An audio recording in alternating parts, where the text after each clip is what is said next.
পাতি কেস্ট্রেল পরিযায়ী শিকারী পাখি। এদের বৈজ্ঞানিক নাম ফ্যালকো, টাইনুনকুলাস এবং কমন কেস্ট্রেল। ধান ক্ষেত, মাঠের কাছের কোনো গাছ কিংবা বিদ্যুতের তারে বসে থাকে শিকার ধরার জন্য। দাগি পিঠ ও হলুদ পায়ের এই শিকারী পাখি একাকী কিংবা জোড়ায় চড়ে বেড়ায়। এরা সাধারণত তৃণভূমি, আবাদি জমি ও পাহাড়ের ঢালে বিচরণ করতেই ভালোবাসে। তুলনামূলকভাবে পুরুষ পাখি থেকে মেয়ে পাখি আকারে বড়।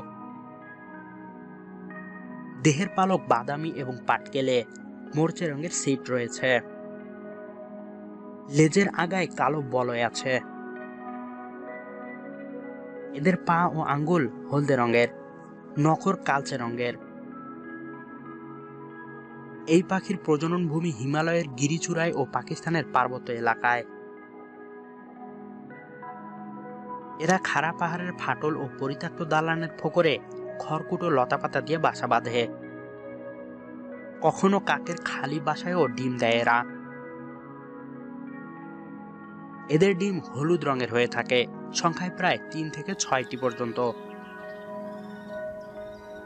27 থেকে 29 দিনে ডিম ফুটে ছানা বের হয়। এদের খাদ্য তালিকায় রয়েছে বোলতা, উইপোকা, ছোট ইঁদুর, টিকটিকি, ছোট পাখি, পাখির ছানা ইত্যাদি।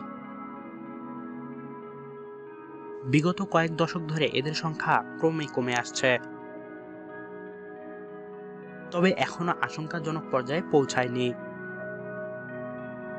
সে কারণে IUCN এই প্রজাতিটিকে লিস্ট কনসার্ন বা ন্যূনতম বিপদগ্রস্ত বলে ঘোষণা করেছে।